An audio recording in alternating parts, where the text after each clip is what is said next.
कल यानी कि 23 अगस्त को भाद्र पक्ष की अमावस्या है और इस अमावस्या का विशेष महत्व इसलिए बढ़ जाता है क्योंकि ये अमावस्या शनिवार को पड़ रही है। वैसे भी कहा जाता है कि शनिवार के दिन पड़ने वाली अमावस्या बहुत महत्वपूर्ण होती है, इसका विशेष महत्व होता है।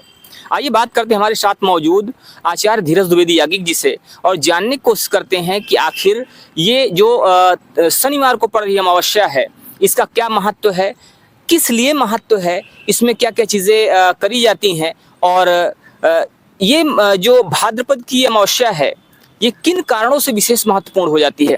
आचार्य जी, कल अमावस्या जो पड़ रही है, भाद्र पक्ष की अमावस्या है, शनिवार को पड़ रही है, इस विशेष अमावस्या का क्या महत्व है और ये महत्व क्यों बढ़ जाता है? जय श्री राम।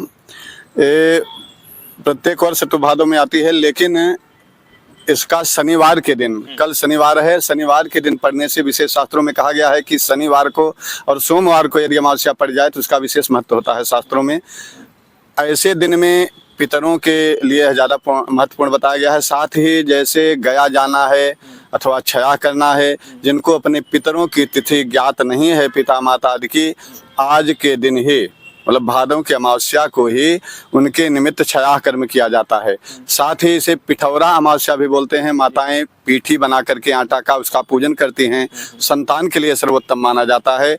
और इस दिन कुशा ग्रहण किया जाता है। वह कुशा जो साल भर पंडित जी लोग अपने उपयोग में लेते हैं, श्राद्ध आदि कर्मों में प्रयोग में लाया जाता है। आप ये कहना चाह रहे हैं कि जैसे जो कुशा की खुदाई होती है, जिस दिन कुशा ब्राह्मण लोग इकट्ठा करते हैं, खुदाई करके अपने पास रखते हैं, तो वो भी इसी दिन किया जाता है? जी जी, उसका अमावस्या वह भी ब्राह्मण लोग उसको उखाड़ पूजन करके उखाड़ते हैं। गृहस्थ लोग भी उखाड़ करके रखते हैं, कभी भी घर में हवन हुआ, पूजा हुआ, क्योंकि कुशा हर समय नहीं उखाड़ना चाहिए। तो यह सब बातें होती हैं। इस दिन अपने पितरों को तर्पण, श्राद्ध, पितरों के निमित्त दान करने से पितृदोष दूर होता है, पितर प्रसन्न होते हैं। जिन जातक के कुंडली में पितृदोष हो, त्रिपिंडी श्राद्ध आदि करने से उनको पितृदोष से मुक्ति मिलती है।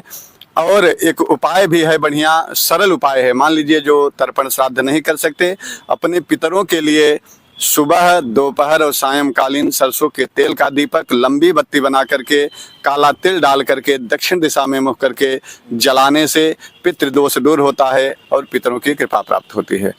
तो अगर आपके जीवन में पितृदोष है और उस दोष से आप मुक्ति पाना चाहते हैं तो आप लंबी बाती बना करके सरसों के तेल में दीपक जलाएं और साथ में काला तिल डालना ना भूलें, क्योंकि अगर आप ऐसा करते हैं तो आपके जीवन से पितृदोष दूर हो जाता है, आप पितृ से मुक्त हो जाते हैं और फिर इस तरह से आपके जीवन में भी सुख समृद्धि आ जाती है। महाराज जी, आप बता रहे थे अभी कि अगर किसी भी व्यक्ति को तिथि ज्ञात नहीं है तो इस दिन वो दान करे, पुण्य करे, ये सारी चीजें। तिथि क्या मृत्यु की तिथि या कोई और तिथि होती है? ये कौन सी तिथि?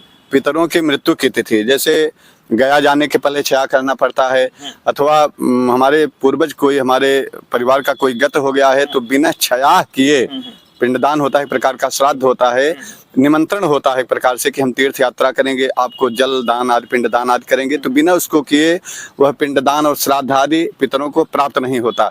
इसीलिए क्षया किया जाता है।